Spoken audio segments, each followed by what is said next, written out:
The UES Nightborne drifted through the cold darkness of space like a ghost ship from ancient legends. Captain Jaewon Kim stood on the bridge, his eyes fixed on the main screen that showed nothing but empty stars. But he knew better. Somewhere, ahead lay the Kepler sector, and with it, the alien fleet that had been killing humans for 6 long months. The bridge was quiet, except for the soft hum of life support systems. Every other sound had been shut down weeks ago when they entered silent running mode. No radar pings, no communication signals, no engine noise.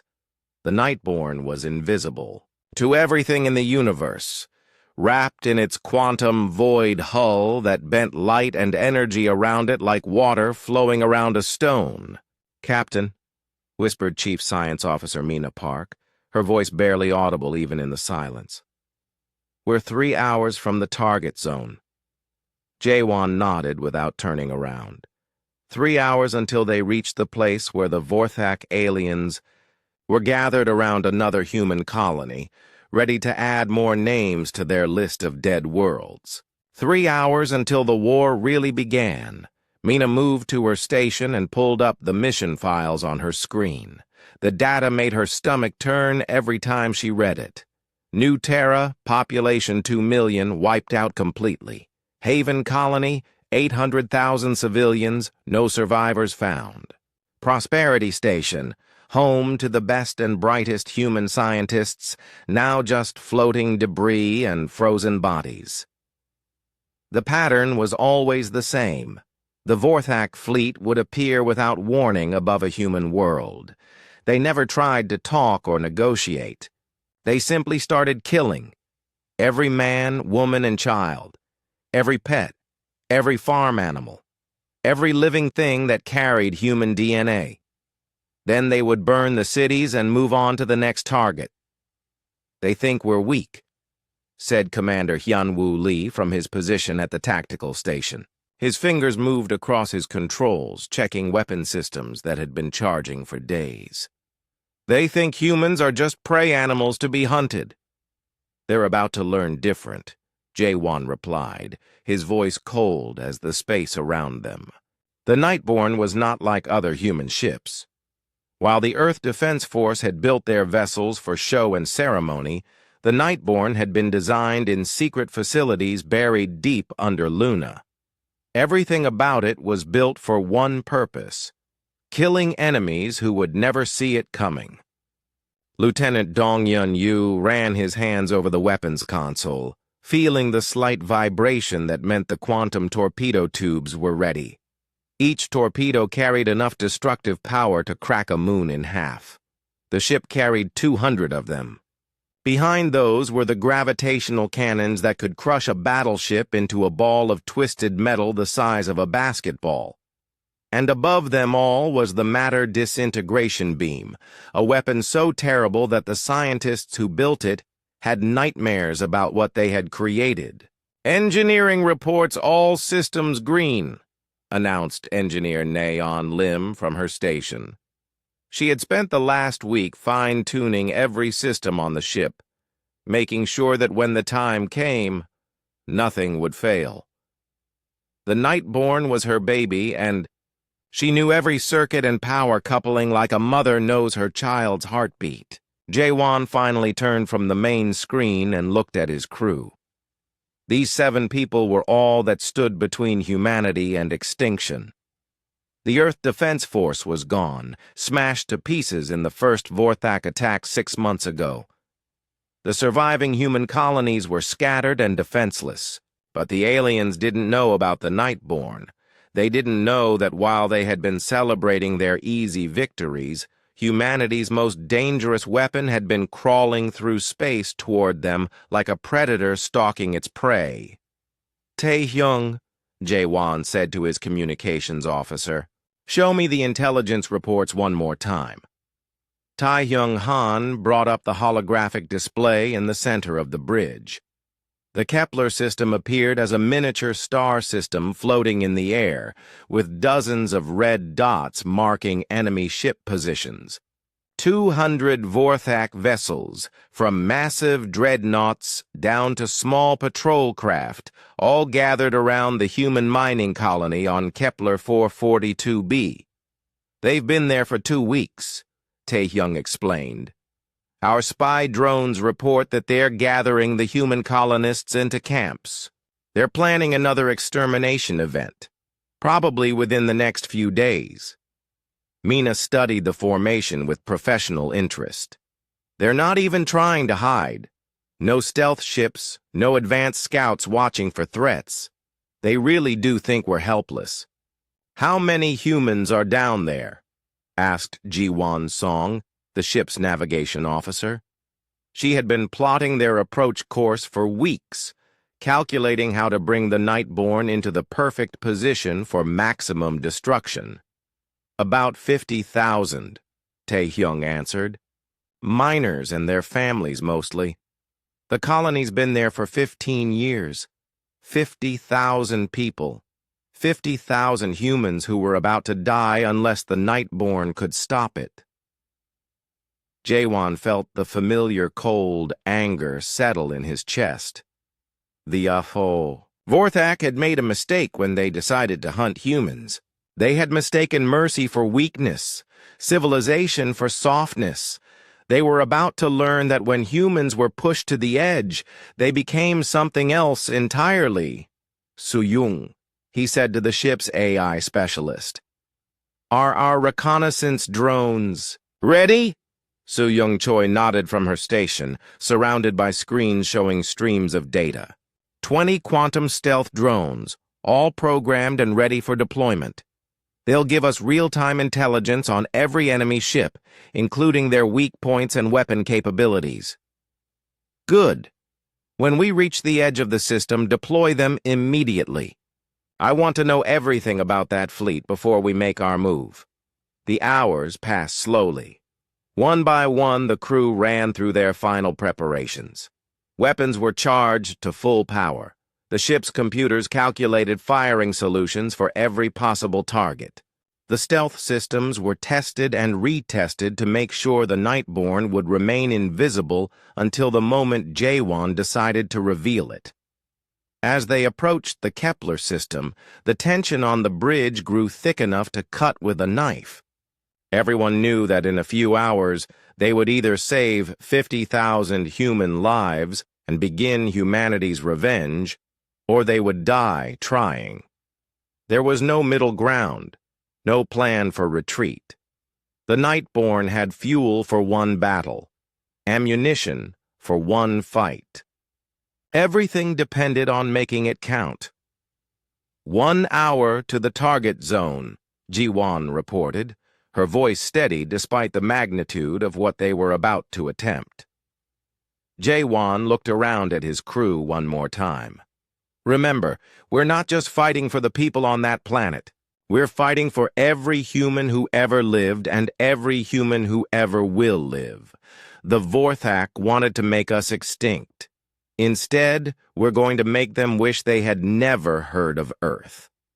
The Nightborne continued its silent approach through the darkness, carrying with it the hopes and fury of an entire species. The aliens waiting in the Kepler system had no idea that death was coming for them, wearing human faces and carrying human names. The war was about to begin. The edge of the Kepler system looked peaceful enough through the Nightborne's sensors. Stars twinkled in the distance, and the local sun cast its warm light across the planets that orbited it. But Jaewon Kim knew that behind this peaceful mask, something horrible was happening. Deploy the reconnaissance drones, he ordered quietly. Soo-young Choi's fingers danced across her control panel. Drones away, Captain. They're using quantum tunneling to avoid detection. We'll have full intelligence in 30 minutes. The bridge fell silent again as they waited. Each member of the crew focused on their preparations, but everyone's mind was on the same thing. Somewhere ahead of them, human families were trapped in alien prison camps, waiting to die. Children who would never grow up, Parents who would never see their kids take their first steps, or graduate from school, or get married. "Captain," Tae-Hyung Han said suddenly, his voice tight with controlled anger. "I'm picking up radio transmissions from the colony." "Put it on. Speaker." The bridge filled with the sound of human voices, scared and desperate. A woman was crying for her daughter. A man was asking if anyone had news about the rescue ships. Children were asking their parents when they could go home. "Turn it off," Jae-won said after a few seconds. He couldn't listen to those voices and stay focused on what needed to be done. The reconnaissance drones reached their targets and began sending back data. The main screen filled with images that made everyone on the bridge go very still. The Vorthak fleet was spread out across the system like a pack of wolves surrounding a wounded deer. 200 ships, each one bigger and more heavily armed than anything in the old Earth Defense Force. But what made the crew truly angry was what the drones showed on the planet's surface. The aliens had built massive camps where they were holding the human colonists. Men, women, and children were packed together in overcrowded areas with barely enough food and water to survive. Vorthak guards patrolled the perimeters, their weapons always ready. "They're not even pretending this is about territory or resources," Mina Park said, her scientific mind analyzing the tactical situation. "This is pure extermination. They want to wipe us out because they can." Hyun-Woo Lee studied the enemy fleet, formations on his tactical display. "They're confident, I'll give them that. No defensive positioning, no scouts watching for threats. They really believe we're helpless."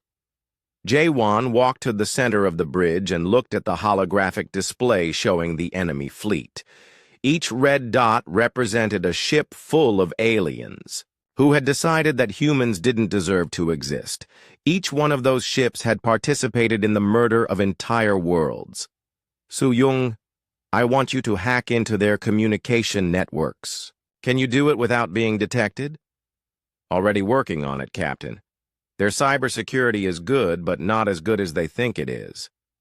Her screens showed streams of alien data as she worked her way through their computer systems. "I'm in. They're planning to begin the final extermination tomorrow morning. Local time." "How long do we have?" 14 hours. 14 hours to save 50,000 lives.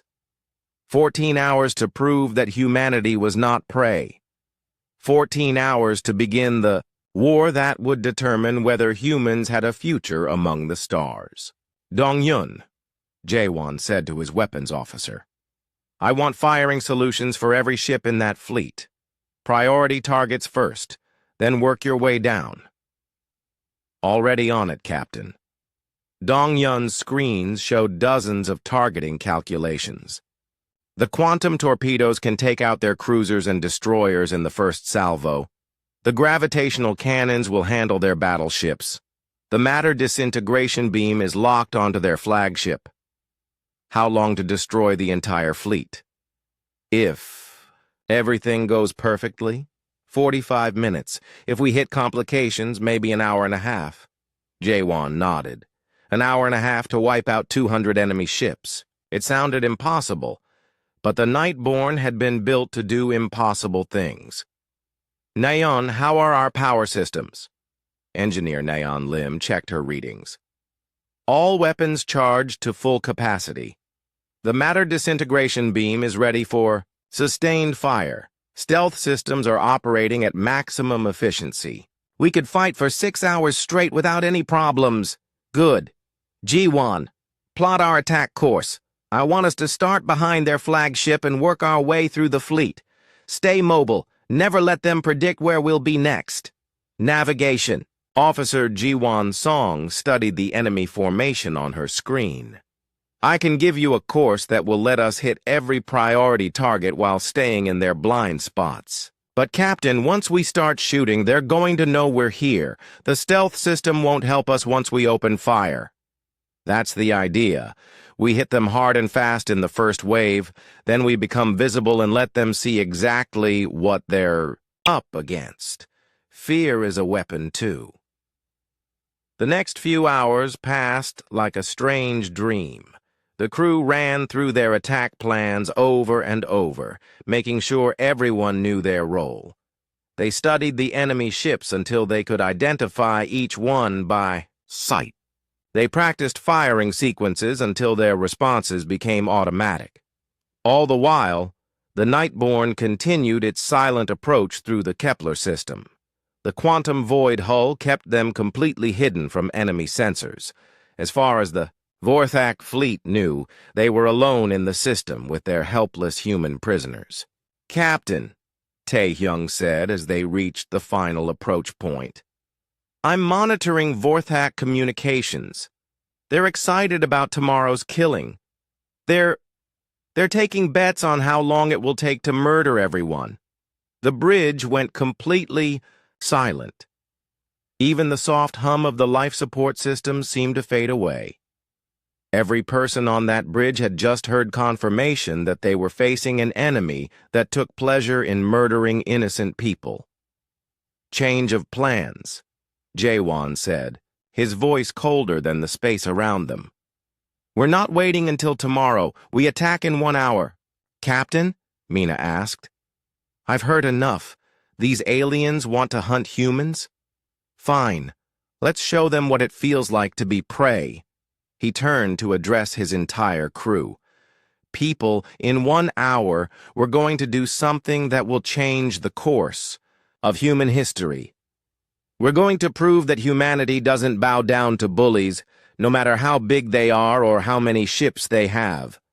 We're going to save those colonists, and we're going to make sure the entire galaxy knows that humans are not victims." The crew nodded, their faces set with grim determination. They had trained for this moment, prepared for it, dreamed of it. Now it was time to turn their dreams into reality.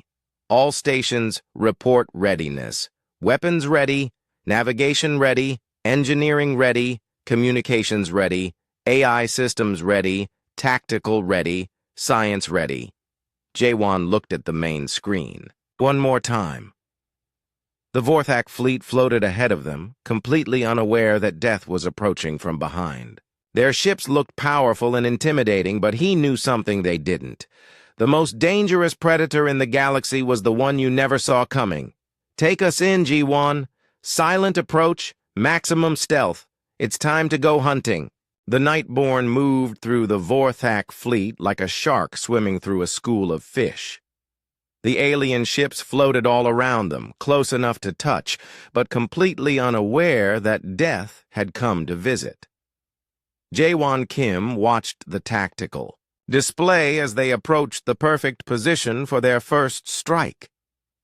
"Distance to flagship, 2,000 meters and closing," whispered Ji-won's song from her navigation station. Her hands moved smoothly over the controls, keeping their approach. Steady and silent. "All weapons locked and ready," reported Dong-hyun Yu. His targeting computer showed green lights across the board. Quantum torpedoes aimed at 6 different cruisers. Gravitational cannons focused on 3 battleships. The matter disintegration beam pointed directly at the enemy flagship's command center. Jaewon looked around his bridge one more time. His crew was ready. Their weapons were charged. The moment had finally come to make the aliens pay for every human life they had taken. "Remember?" he said quietly. "We strike fast and hard. No mercy, no quarter, no survivors if we can help it. These aliens chose to hunt us. Now they get to find out what it's like to be hunted." He paused for a moment, thinking about all the human colonies that had been destroyed, all the families that had been murdered, all the children who would never grow up because of the creatures in the ships around them. "For Earth," he said. "For humanity. For every human life they've taken. Fire all weapons." The space around the Vorthak flagship suddenly erupted in light and destruction. 6 quantum torpedoes streaked out from the invisible Nightborne and struck 6 different alien cruisers at exactly the same moment. The ships simply disappeared, torn apart by forces that ripped their atoms into component particles. 3 gravitational cannons fired at the same instant, creating miniature black holes that grabbed 3 Vorthak battleships and crushed them into balls of twisted metal no bigger than cars. The ship's crews had less than a second to realize they were under attack before the artificial gravity wells compressed them out of existence. The matter disintegration beam lanced out like a sword made of pure energy, cutting completely through the enemy flagship from bow to stern. Half the ship simply stopped existing, its matter converted into free-floating particles that sparkled in the starlight. The other half tumbled away, atmosphere and crew spilling out into the vacuum. In 30 seconds, 10 alien ships had been destroyed. The Vorthak fleet had just lost 1/20th of its strength without even knowing what was attacking them. Direct hits on all targets, Dong Yun reported with satisfaction. Enemy flagship is gone, 6 cruisers destroyed, 3 battleships eliminated. Jiwan, next target cluster. Keep us moving, Jaewon ordered. The Nightborne slipped through the chaos like a ghost. Alien ships all around them were trying to figure out what had happened to their comrades, but their sensors showed nothing except empty space. Some were firing randomly into the darkness, hoping to hit whatever invisible enemy was destroying them. Captain, Tae-Hyung Han said from his communications station, I'm intercepting alien radio traffic. They're completely confused. One commander is reporting that his ships are being destroyed by space ghosts. Let them be confused. Su-Yung, are you recording everything? Every second, Captain, replied AI specialist Su-Yung Choi. I'm also jamming their distress signals. Word of this attack won't reach other Vorthak fleets until we're ready for it to. The Nightborne reached its second attack position. Below them, a group of alien destroyers was trying to form a defensive formation, but they were protecting themselves against an enemy they couldn't see or detect. Second wave, fire, Jaewon commanded. Another barrage of quantum torpedoes streaked out from the invisible ship. This time, 8 enemy destroyers exploded simultaneously, their wreckage spinning away in all directions. The gravitational cannons reached out and grabbed 2 more battleships, crushing them like tin cans in the grip of a giant. 16 ships down, Hyun-Woo Lee reported from Tactical. Enemy fleet strength reduced by 40%. They're starting to panic, Tae-Hyung observed, listening to the increasingly frantic alien communications. Some ships are trying to retreat, but their commanders are ordering them to stand and fight an enemy they can't see. Jaewon smiled coldly. Fear was exactly what he wanted to see. For months, the Vorthak had been the hunters, appearing without warning to slaughter helpless human colonies. Now they knew what it felt like to be prey. Third attack position, Jiwan announced. This time, the Nightborne materialized directly, in the middle of a cluster of alien ships. For just a moment, the stealth system flickered off, and the enemy got their first good look at the ship that was destroying them. The Nightborne was a thing of terrible beauty, nearly 2 kilometers, long, black as space itself, covered in weapon ports and sensor arrays that made it look like some kind of mechanical sea monster. Its hull seemed to absorb light rather than reflect it, making it appear as a darker shadow against the starfield. Now they see us, Jaewon said with satisfaction. Show them what we really are.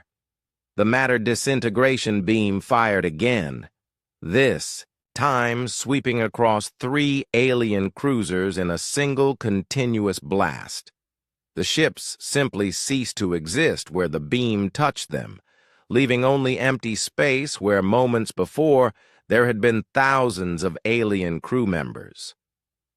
The quantum torpedoes fired in rapid succession, each one finding its target with perfect accuracy. Alien ship after alien ship exploded in brilliant flashes of light.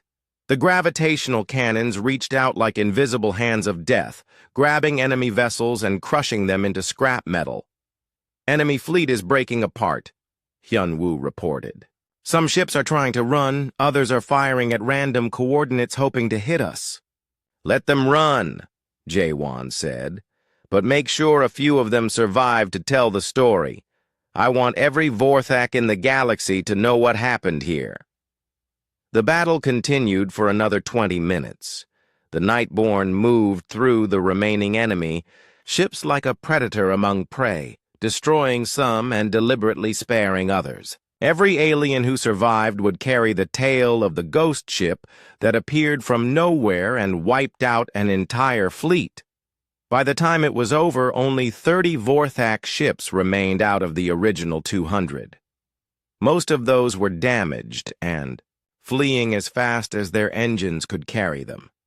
The space around Kepler 442b was filled with the wreckage of the alien fleet, glowing debris that would burn in the planet's atmosphere for weeks. "Fleet action complete," Dong-hyun announced. "Enemy forces destroyed or scattered. No damage to the Nightborne." "Excellent. Tae-hyung, open a channel to the human colony." "Channel open, Captain."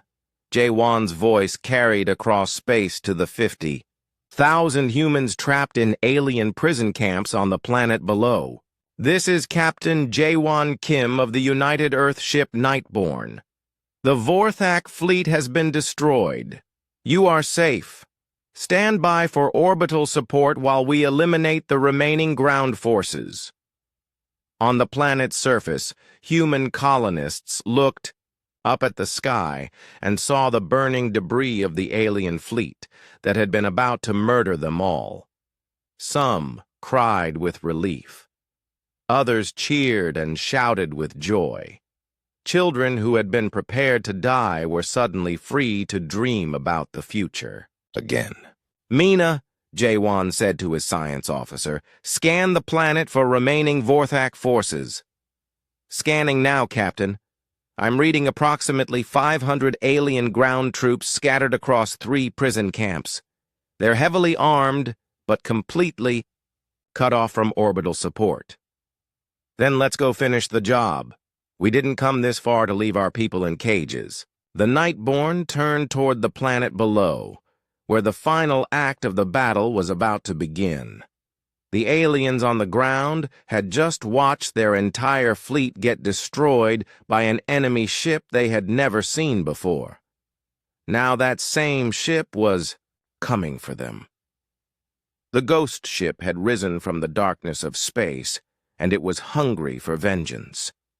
The Nightborne descended through Kepler 442b's atmosphere like a dark angel, bringing judgment to the world below. Through the main viewer, Jae-won Kim could see the 3 prison camps where 50,000 humans waited in terror, not knowing if their rescuers had really come or if this was just another alien trick. "I'm reading 500 Vorthak ground troops," Mina Park reported from her science station. "They're spread across the 3 camps, using human prisoners as shields. Some are also fortified in the administrative buildings of the colony." "Cowards," muttered Hyun-woo Lee from Tactical. "They know they're beaten, so now they're hiding behind innocent people." Jae-won studied the tactical display showing the prison camps below. Each red dot represented an alien soldier who had been part of the plan to murder every human on this world. Each cluster of blue dots showed human civilians, men and women and children, who had done nothing wrong except be born human. "Dong-hyun, I need precision strikes. Can you take out the alien positions without harming our people?" Weapons Officer Dong-hyun Yu ran calculations on his targeting computer. "It'll be tricky, Captain, but yes, the quantum torpedoes can be dialed down to minimal yield. Instead of destroying city blocks, they'll just vaporize whatever they hit directly. No blast radius, no collateral damage. Do it.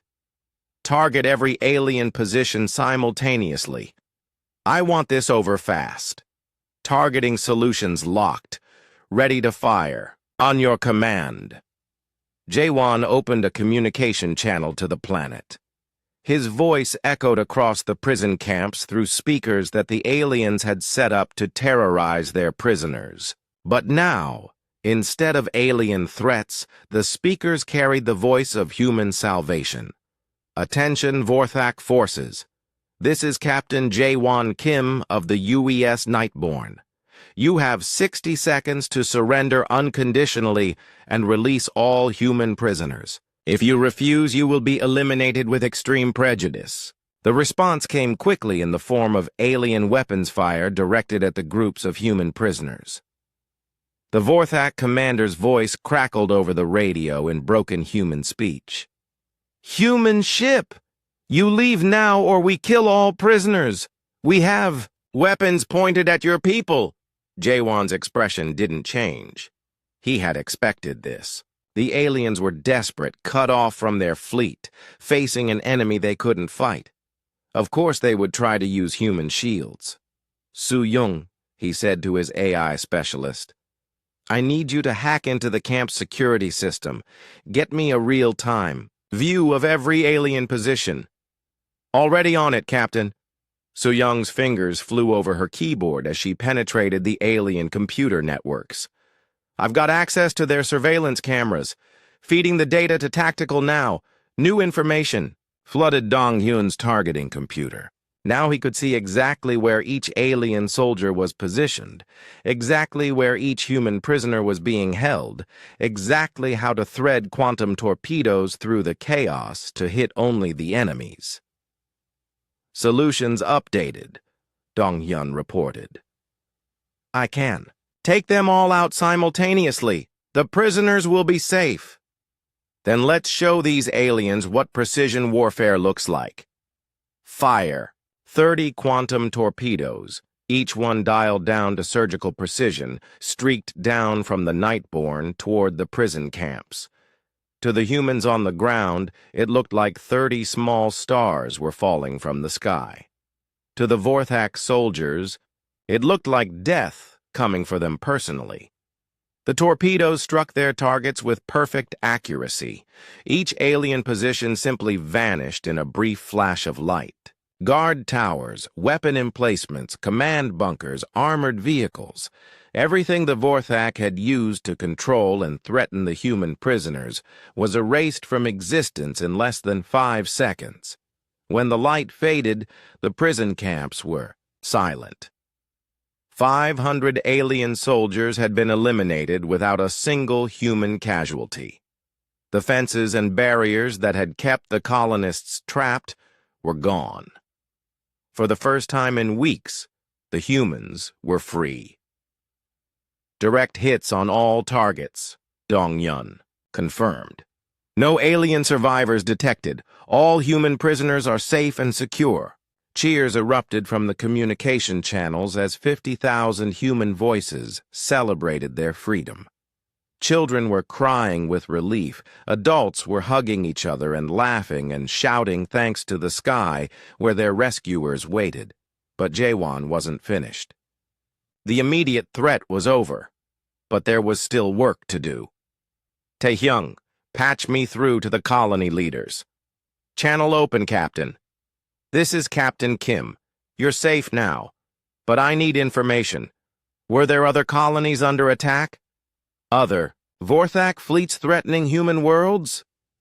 The reply came from Mayor Chen Harrison, an older man whose voice shook with emotion. Captain, thank God you came. Yes, there are 6 other colonies under immediate threat. The aliens have been coordinating attacks across the entire sector. We received distress calls before our communications were cut off. Jaewon felt his blood turn cold. 6 more colonies. 6 more groups of humans facing extermination, while their killers thought themselves safe from retaliation. But now everything had changed. Now the aliens were about to learn what it meant to be hunted by the most dangerous predator in the galaxy. "Send me the locations of those colonies," he ordered. "We're going hunting."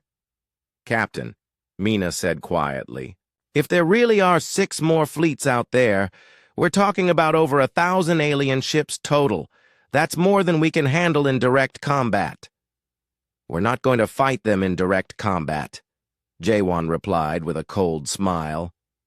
"We're going to hunt them. 1 fleet at a time, 1 surprise attack after another.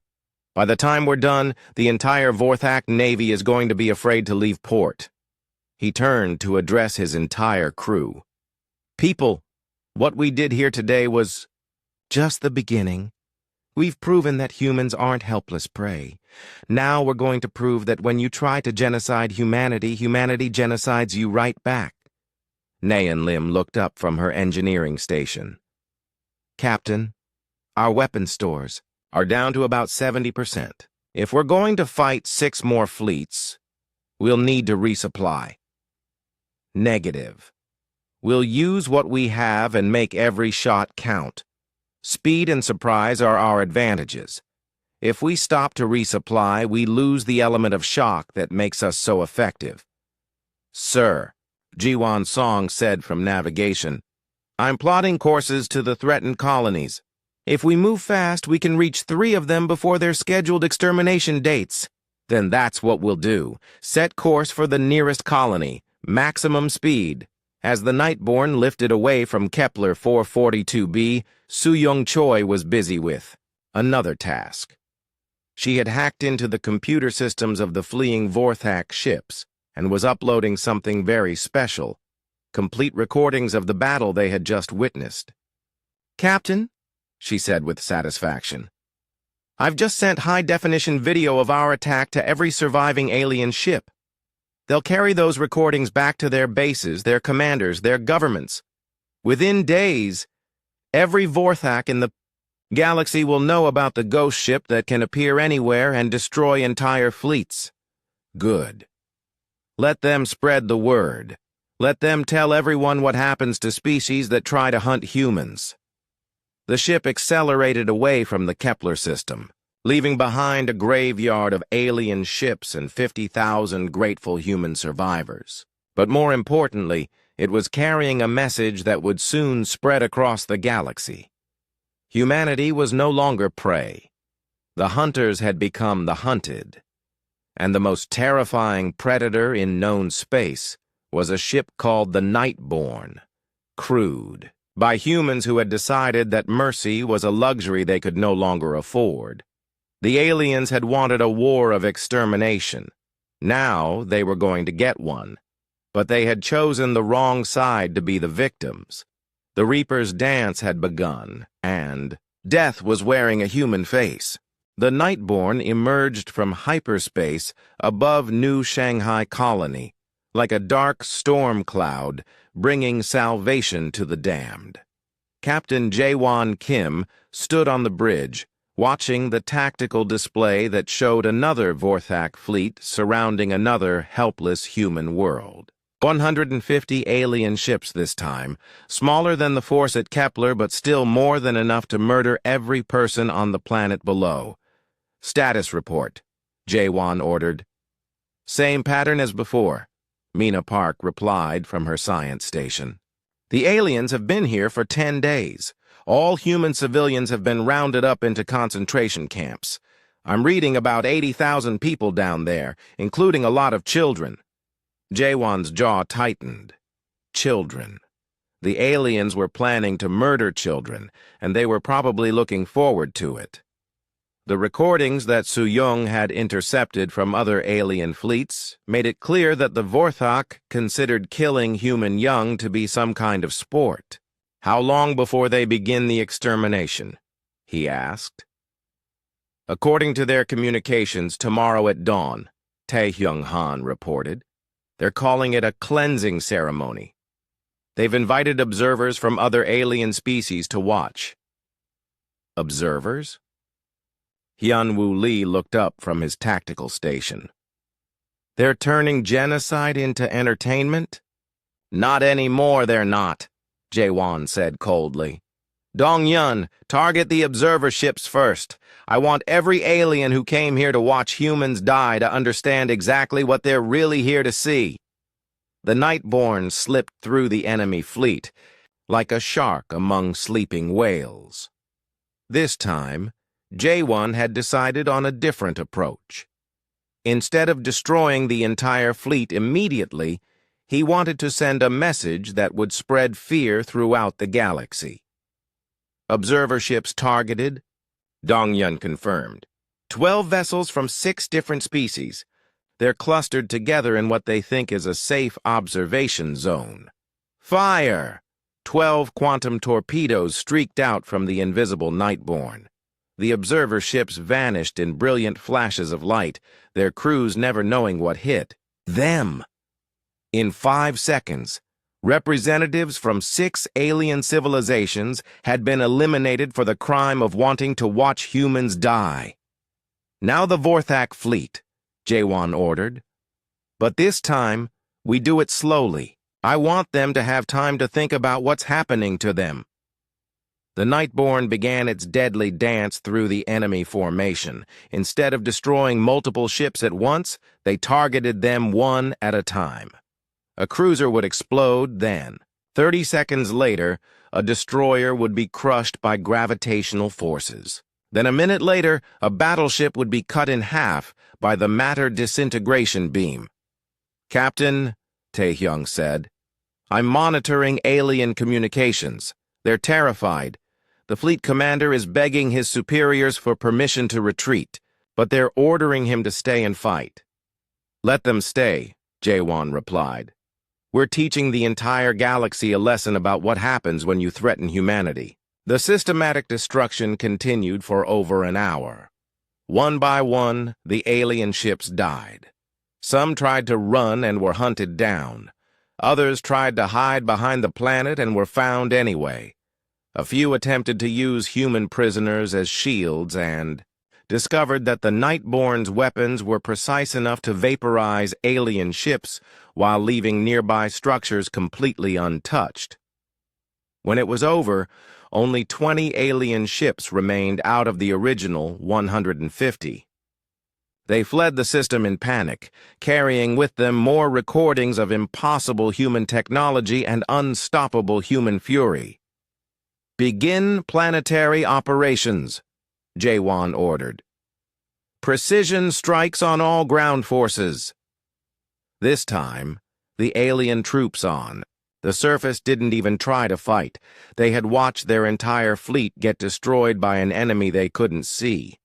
When the Nightborne decloaked above the prison camps, many of them simply dropped their weapons and ran, the quantum torpedo. Strikes were swift and surgical. Every alien position was eliminated without harming a single human prisoner.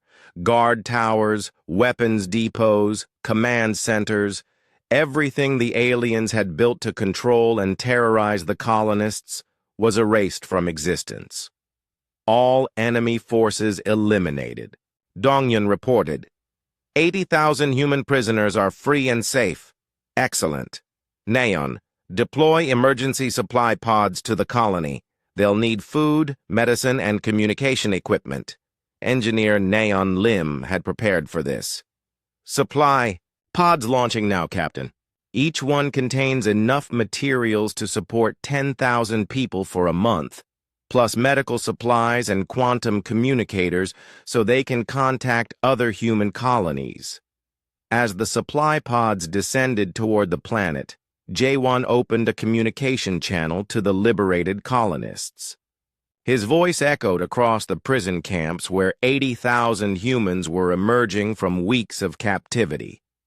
People of New Shanghai Colony, this is Captain Jaewon Kim of the United Earthship Nightborne. You are free. The Vorthak fleet has been destroyed, and help is on the way. You are no longer alone. The response was immediate and overwhelming. Thousands of human voices cheered and cried and shouted thanks to the dark ship that hung in their sky like an avenging angel. Children who, had been condemned to die were suddenly free to dream about growing up. Parents who had been preparing to watch their families murdered were suddenly able to hold their loved ones close. But even as the celebration continued on the planet below, J1 was receiving troubling news from his crew. "Captain," Mina said, quietly, "I've been analyzing the data from our last 2 attacks. The pattern of Vorthak fleet deployment suggests this is much bigger than we thought. This isn't just a military campaign. This is a coordinated effort to completely exterminate humanity." "How big?" "Based on the fleet sizes and timing, I estimate there are at least 15 Vorthak battle groups operating simultaneously across human space. That's over 2,000 ships total, all dedicated to genocide." J1 felt the weight of that number. 2,000 ships. Even with the Nightborne's advanced technology, they were just one vessel against an entire alien navy. But he also knew something that the aliens didn't. Fear was a weapon that could multiply a single ship's effectiveness 1,000-fold. "Then we need to be smarter about this," he said. "We can't fight 2,000 ships in direct combat, but we can make those 2,000 ships afraid to fight at all." "How?" asked Hyunwoo. "By becoming a legend. Every alien ship we let escape carries stories back to their bases. Every survivor tells tales of the invisible human ship that appears from nowhere and destroys entire fleets. Soon, Vorthak crews will refuse to leave port. Their admirals will start making mistakes because they're scared. Fear will do more damage to their war effort than our weapons ever could." Soo-young looked up from her communication station. "Captain, I've been monitoring galaxy-wide alien communications. Word about us is spreading faster than we expected. Some alien species are starting to call us the Death Ship or the Human Ghost. A few are even suggesting that their governments avoid human space entirely." "Good. Let them spread the stories. Let them tell everyone what happens when you try to genocide humanity." He turned to address his entire crew. "People, we've saved 130,000 human lives in 2 battles. But there are millions, more at risk across dozens of colonies. We're going to save them all. 1 colony at a time, 1 fleet at a time. And when we're done, every alien in the galaxy will know that humans are not prey animals to be hunted." "Sir," Ji-won Song said from navigation, "I've received the locations of 4 more colonies under immediate threat. The nearest one is 3 days away at maximum speed. Then we'd better get moving. Set course and engage hyperspace. We have more humans to save and more aliens to teach about the price of threatening Earth's children." As the Nightborne jumped to hyperspace, leaving behind another graveyard of alien ships and another grateful human colony, the legend of the ghost ship continued to grow. Across the galaxy, alien crews whispered stories of the invisible predator that hunted their fleets. Some called it a myth, others called it a nightmare. But the humans it had saved called it hope. And hope, Captain Jaewon Kim knew, was the most powerful weapon in the universe. 3 weeks had passed since the Nightborne began its campaign of terror against the Vorthak fleets. Captain Jaewon Kim stood in his ready room, studying reports from across human space. The map on his wall showed the locations of every alien. Attack. Every human colony saved and every enemy fleet destroyed or scattered. The numbers were staggering. 7 major battles. Over 800 alien ships destroyed. 400,000 human lives saved. But more importantly, the psychological impact was spreading across the galaxy like wildfire. "Captain," Mina Park said as she entered the ready room with her latest intelligence report. "The aliens are starting to break. I've been monitoring Vorthak military communications and their fleet commanders are requesting permission to withdraw from human space." Are their superiors granting those requests? Some are. 3 Vorthak battle groups have been recalled to defend their home systems, but others are being ordered to continue the genocide campaign regardless of losses. Jaewon studied the tactical display showing current alien positions. The Vorthak war machine was beginning to crack under the pressure of fighting an enemy they couldn't see, predict, or defeat, but it wasn't breaking fast enough. There were still over 1,000 alien ships out there, and millions of human lives at risk. We need to accelerate the process, he decided. It's time to move beyond just destroying fleets. We need to make them understand that nowhere is safe from us. He activated the ship's communication system. All senior staff to the bridge. We're changing tactics. Minutes later, the bridge crew gathered around the main tactical display. Jaewon had been planning this moment for days, but he knew it would be the most dangerous operation they had attempted.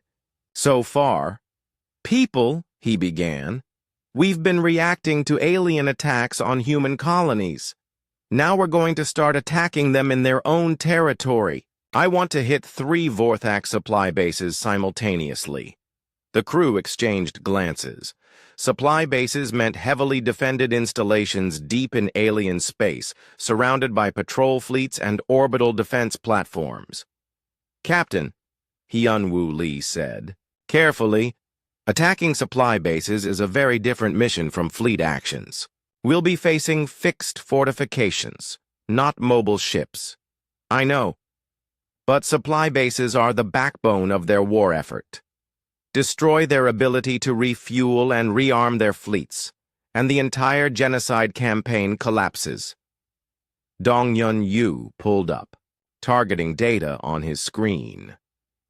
"Sir, I've been studying long-range reconnaissance data on Vorthak supply installations.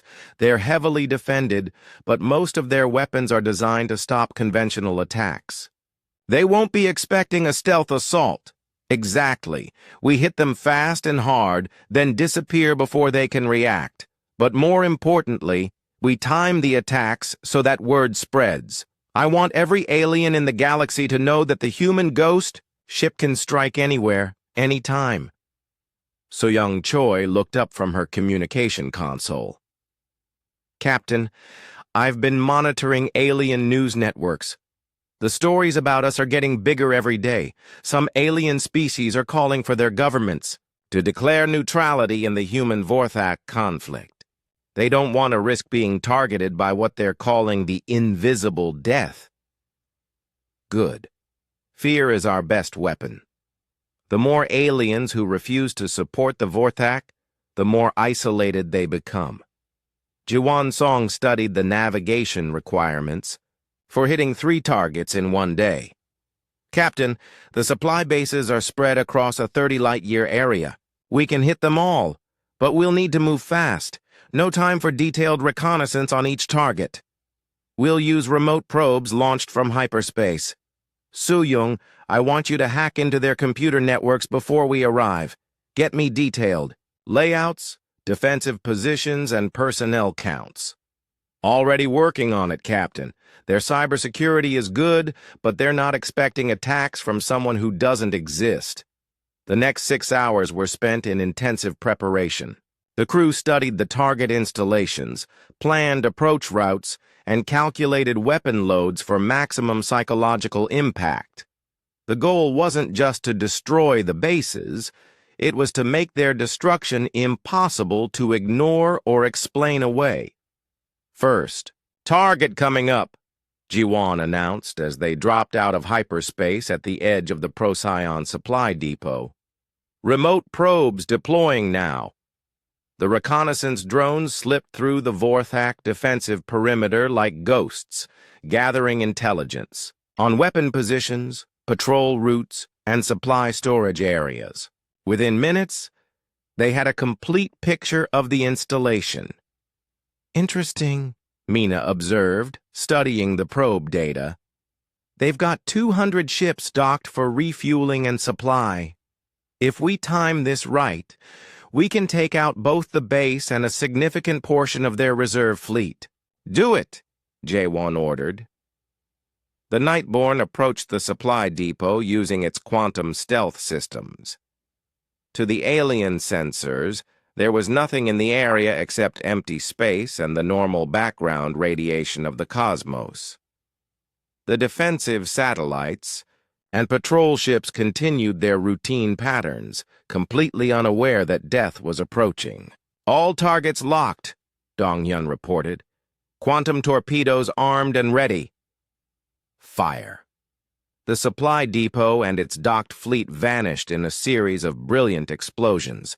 Fuel storage tanks detonated in chain reactions that lit up the space around the installation like a miniature star. 200 alien ships died before their crews even knew they were under attack. But the Nightborne didn't wait to observe the damage. It was already jumping to hyperspace, racing toward the second target while the first was still burning. Target 2. The Vega Military Depot, Jawan announced as they emerged from hyperspace again. This installation was larger and more heavily defended. Orbital defense platforms surrounded the main facility, while patrol fleets moved in careful formations designed to intercept any approaching threat. They're being more careful here, Hyunwoo noted. Probably received word about Procyon by now. 2. Little too late, Jaewon replied. Their defensive positions are designed to stop attacks they can see coming. We're already inside their perimeter. The second attack was even more devastating than the first. The matter disintegration beam carved through the defense platforms like they were made of paper, while quantum torpedoes eliminated the patrol fleets in rapid succession. The main depot, containing enough supplies to support 50 Vorthak fleets, for 6 months, was reduced to expanding gas and twisted metal. Jump to target 3, Jaewon ordered before the explosions had even finished. The third supply base at Altair was the largest of the 3, a massive installation that served as the primary logistics hub for the entire Vorthak genocide campaign. Intelligence reports indicated that it contained not just supplies, but also the command center that coordinated attacks on human colonies. This is their nerve center, Mina explained as they approached. Destroy this, and their ability to coordinate. Simultaneous attacks across human space will be crippled. Then let's cut the head off the snake. The Altair base was so large that it took 3 separate attack runs to completely destroy it. The Nightborne moved through the installation like a predator among prey, systematically eliminating defensive positions, supply warehouses, and command facilities. The matter disintegration beam erased the main command center from existence, taking with it the alien admirals who had been planning the extinction of humanity. When it was over, 3 major Vorthak supply bases had been eliminated in a single day. The aliens' ability to support their fleets had been cut by more than half. But more importantly, the attacks had been witnessed by hundreds of alien ships that escaped to spread the word. Mission accomplished, Dong-Yun reported as they jumped away from the burning wreckage of the Altair base. All 3 targets destroyed, minimal ammunition expended. Excellent. Taehyung, what's the alien response? Taehyung Han monitored the flood of communications crossing alien space. Panic, Captain. Complete panic. The Vorthak High Command is recalling fleets from across the galaxy to defend their remaining installations. Some alien species are formally withdrawing their support for the genocide campaign. How many human colonies are no longer under immediate threat? At least 12. The alien fleets that were preparing to attack them have been recalled to protect Vorthak territory. Jaewon allowed himself a moment of satisfaction. 12 colonies saved without firing a shot.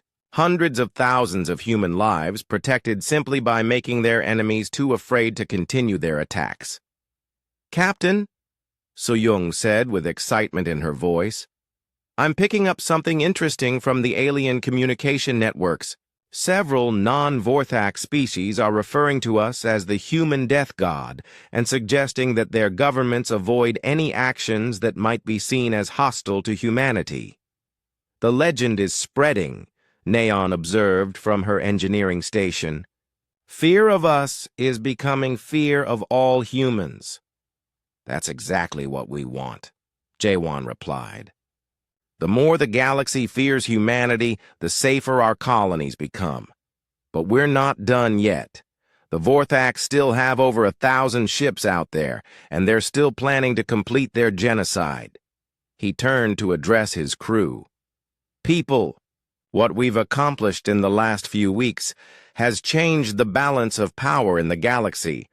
We've gone from a nearly extinct species to the most feared force in known space. But our mission isn't complete until every human colony is safe and the Vorthak Empire was dying, and everyone in the galaxy could see it happening. Captain Jaewon Kim stood on the bridge of the Nightborne, watching intelligence reports flood in from across alien space.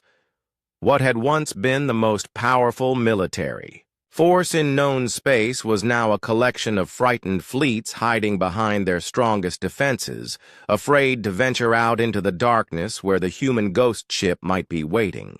Status report, Jaewon ordered as his crew gathered around the main tactical display. The Empire is fracturing faster than we expected, Mina Park reported. 17 different species that were part of the Vorthak Alliance have formally withdrawn their support. 3 of their subject worlds have declared independence, and their military is in complete disarray. Tai-Hyung Han looked up from his communications station.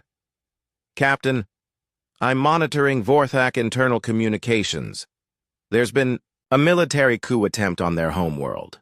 The civilian government tried to negotiate a ceasefire with humanity, but the military leadership refused. They're fighting each other as much as they're fighting us.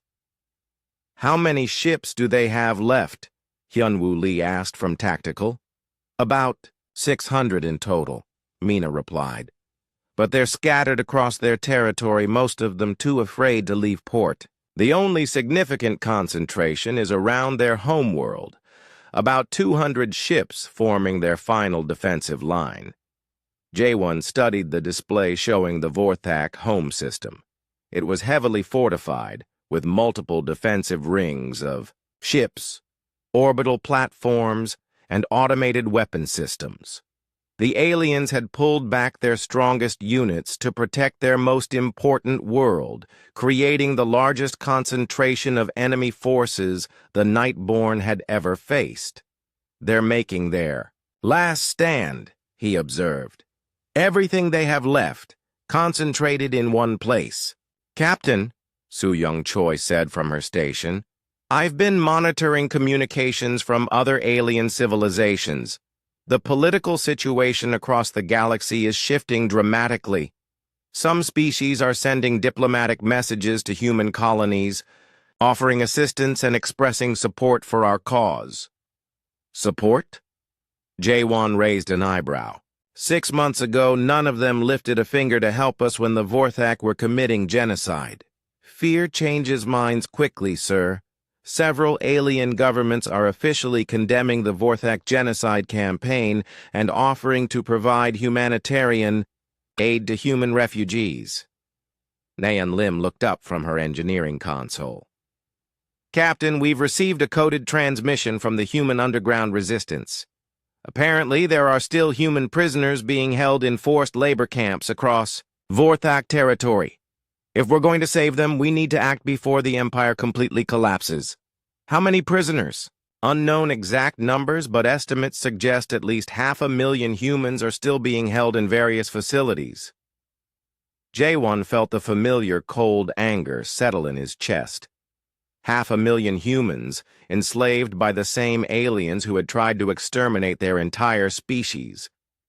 Men, women, and children who had been captured during the early attacks and were now being worked to death in alien factories and mines. We're going to save them, he decided. All of them. But first we need to deal with the Vorthak home fleet. As long as they have organized military resistance, they can threaten human colonies and prisoners.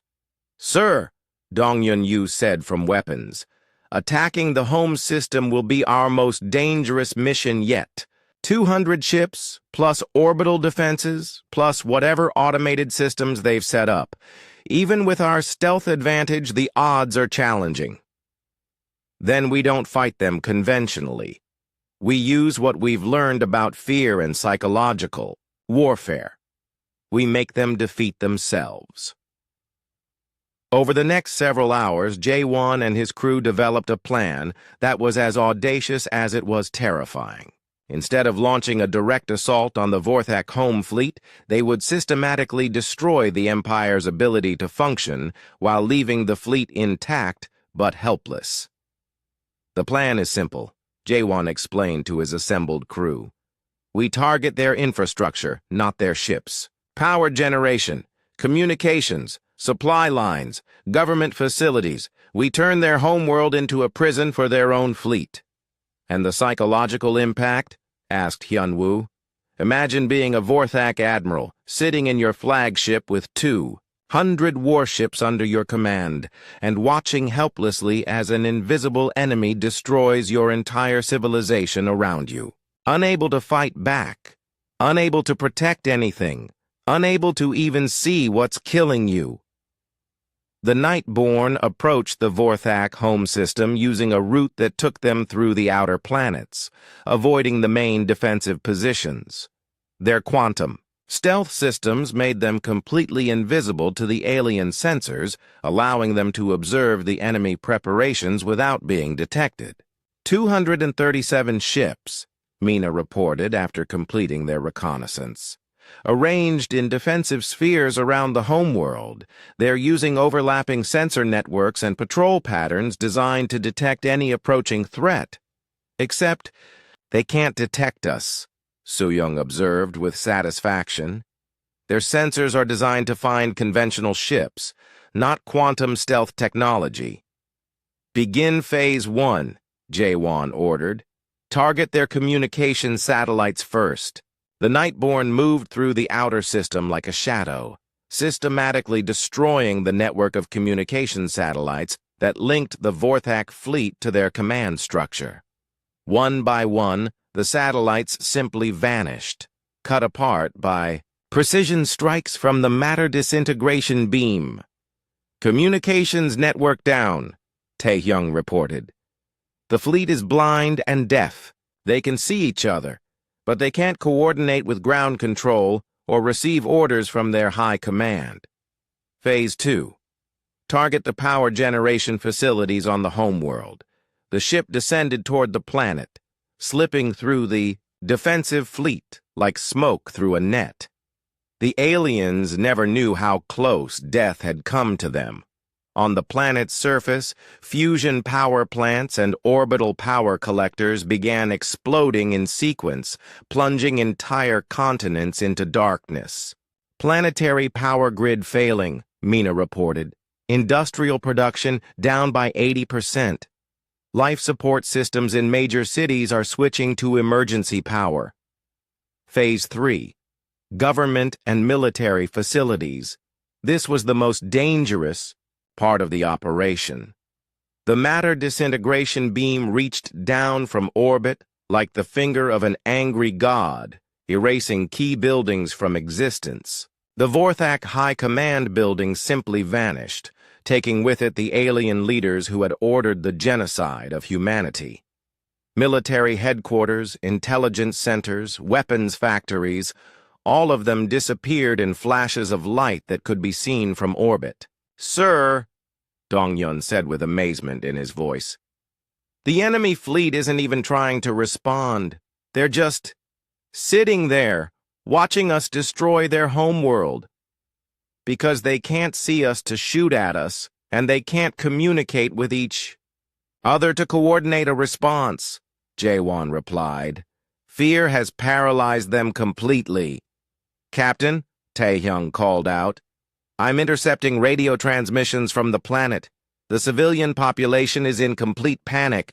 Some are blaming their government for starting a war with humanity. Others are demanding that their military surrender before we destroy their entire world. Let them panic. Let them blame their leaders. Let them understand what it feels like to be helpless while an enemy decides whether you live or die. The dead. Systematic destruction continued for 6 hours. By the end, the Vorthak homeworld was a broken shell of its former self.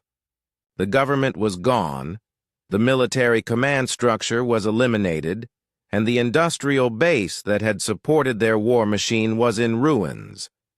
But the fleet remained intact, floating helplessly in space around a dying world. Open a communication. "Channel to the Vorthak fleet," J1 ordered. "Channel open, Captain." J1's voice echoed across the enemy fleet, reaching every ship and every alien crew member who had participated in the attempted genocide of humanity. "Attention, Vorthak fleet. This is Captain J1 Kim of the United Earth ship Nightborne. Your government is destroyed. Your military command is eliminated. Your homeworld is crippled. Your empire is finished." He paused, letting the weight of those words sink in among the alien crews who were listening. "You have one choice remaining. Surrender unconditionally and assist in the liberation of all human prisoners, or be destroyed where you sit. You have 60 seconds to decide." The response came quickly. Ship after ship began broadcasting surrender signals. Admiral after admiral requested permission to discuss terms. The most powerful alien fleet in the galaxy was giving up without firing a shot.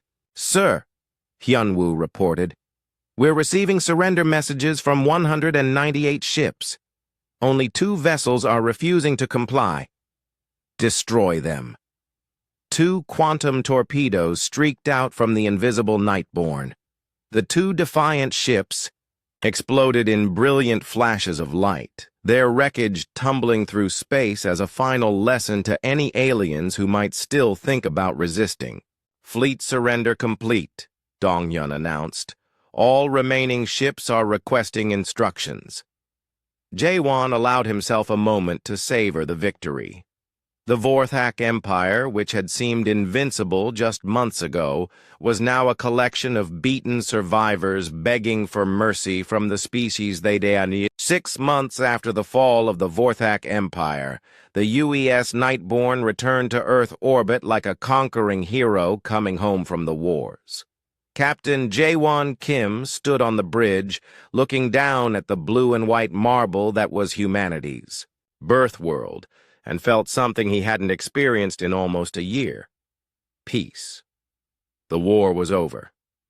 The last Vorthak resistance had been crushed 3 weeks ago, when their final fleet attempted a desperate attack on the human colony of New Geneva.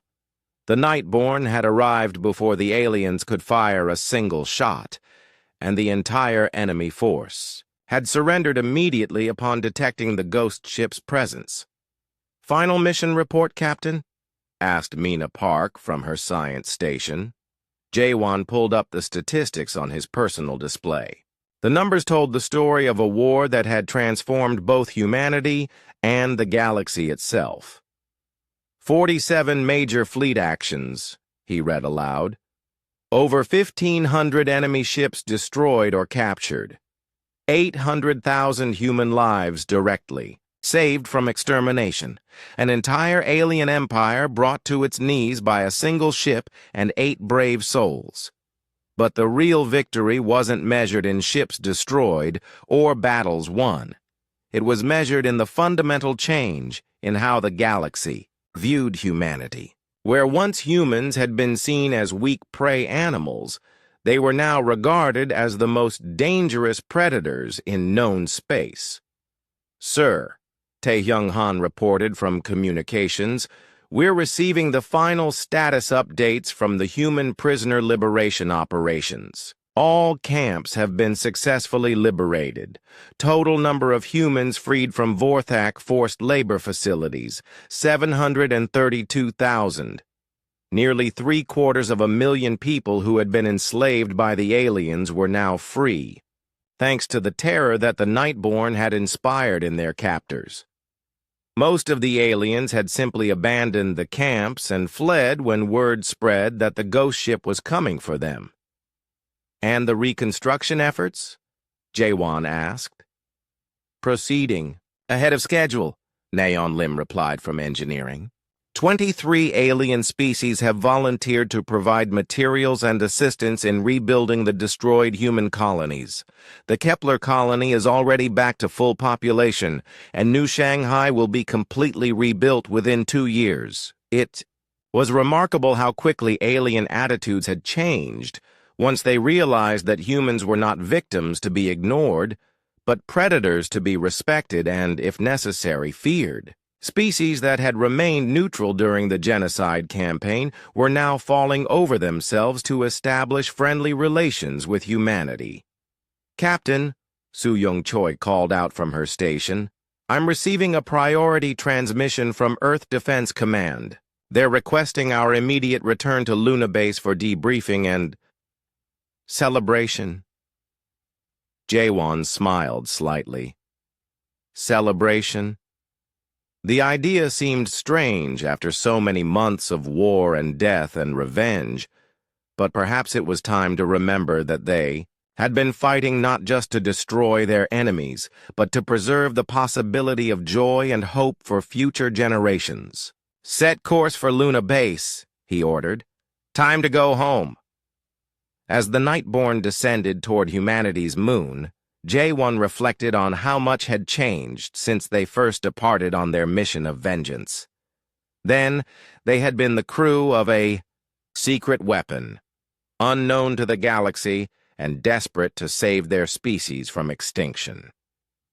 Now, they were legends whose names would be spoken in whispers across 1,000 worlds.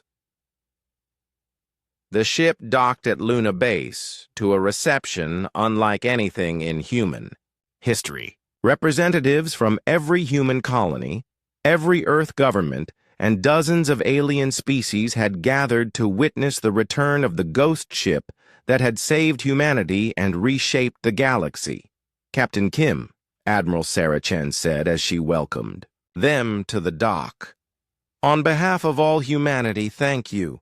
Your actions have not only saved our species, but established us as a major power in galactic politics. We did what needed to be done, Jaewon replied simply. No more, no less. But even as he spoke the modest words, he knew that what they had accomplished would echo through history. The Nightborne's war of terror had created a new reality where threatening humanity was considered suicidal by every intelligent species in the galaxy. Later, as the crew was debriefed by military intelligence, the true scope of their impact became clear. The fall of the Vorthak Empire had created a power vacuum that was being filled by more peaceful species. The galaxy was reorganizing itself along new lines, with humanity respected as both a technological innovator and a force to be reckoned with. The alien species are calling it the human doctrine, explained Dr. Lisa Wong, the head of Xenological Studies. The idea that any attempt to harm humans will result in swift and overwhelming retaliation by forces they cannot predict or defend against. And they believe this because? Hyunwoo Lee asked. Because they've seen what one human ship can do when properly motivated. They assume we have dozens of vessels like the Nightborne hidden throughout space, ready to strike at anyone who threatens us. Jaewon exchanged glances with his crew. The truth was that the Nightborne was unique, the only ship of its kind. But if the aliens wanted to believe that humanity had an entire fleet of ghost ships waiting in the darkness, he saw no reason to correct their assumption. 3 days later, The crew of the Nightborne stood together one final time on the bridge of their ship. They had been offered new assignments, promotions, commendations, and rewards. But first, they wanted to say goodbye to the vessel that had carried them through the greatest war in human history.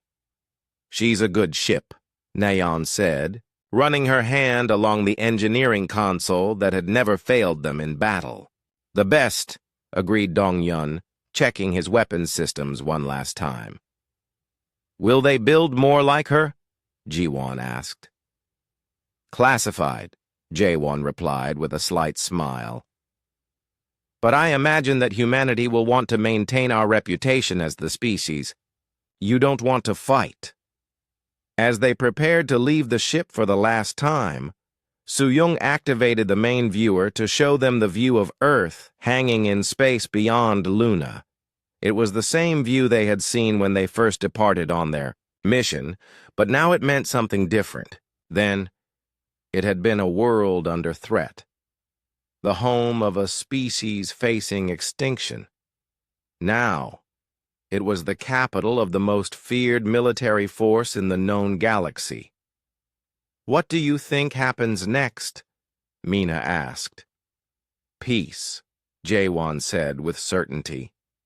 "Not because everyone loves each other, but because everyone knows what happens to species that threaten humanity. Fear of us will keep the galaxy stable for generations.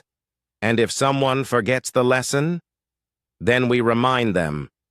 Months later, as the crew of the Nightborne settled into their new lives, reports began filtering in from across the galaxy. Alien species were establishing diplomatic relations with human colonies.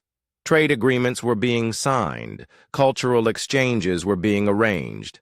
The galaxy that had once ignored humanity's cries for help was now actively courting human friendship. But in the darker corners of space, other stories were being told. Stories of ships that vanished without explanation when their crews spoke too boldly about challenging humanity. Stories of alien pirates who gave up their careers after hearing whispers about the ghost ship that hunted those who harmed humans. Stories of the invisible predator that still prowled the void, watching and waiting. Most of these stories were just myths and legends born from fear and imagination. But some of them were true, because while the crew of the original Nightborne had returned to Earth, their ship remained on patrol, now operated by artificial intelligence systems that had learned their lessons well. Captain Jae-won Kim had been right about one thing. The galaxy would remain peaceful, not from love, but from fear. And as long as that fear remained strong, humanity would never again face the threat of extinction. The ghost ship still hunted in the darkness between the stars, a silent guardian watching over Earth's children. And every alien who heard its legend knew the truth that had been written in fire and blood across the cosmos. Humanity was no longer prey. They were the apex predator of the universe, and they protected their own with a fury that could burn worlds and shatter empires. The war was over. The peace had begun. And in the cold depths of space, the Nightborne continued its eternal patrol, ensuring that the lesson learned in blood would never be forgotten. Humanity had come home from the war, but the war itself lived on in the legends that kept their enemies awake at night, wondering if today would be the day they made the mistake that brought the ghost ship to their door. In the years that followed, as human colonies expanded and prospered under the protection of their fearsome reputation, children would grow up hearing bedtime stories about the brave crew of the Nightborne. They would learn about Captain Jae-won Kim and his 7 companions who had saved their entire species from extinction. But across the galaxy, in the nurseries of a dozen alien worlds, different bedtime stories were being told. Stories about the Human death ship that came for those who were cruel to others. Stories about the invisible hunters who protected the innocent and punished the wicked. Stories that made young aliens promise to be good, lest they attract the attention of the ghosts that sailed between the stars.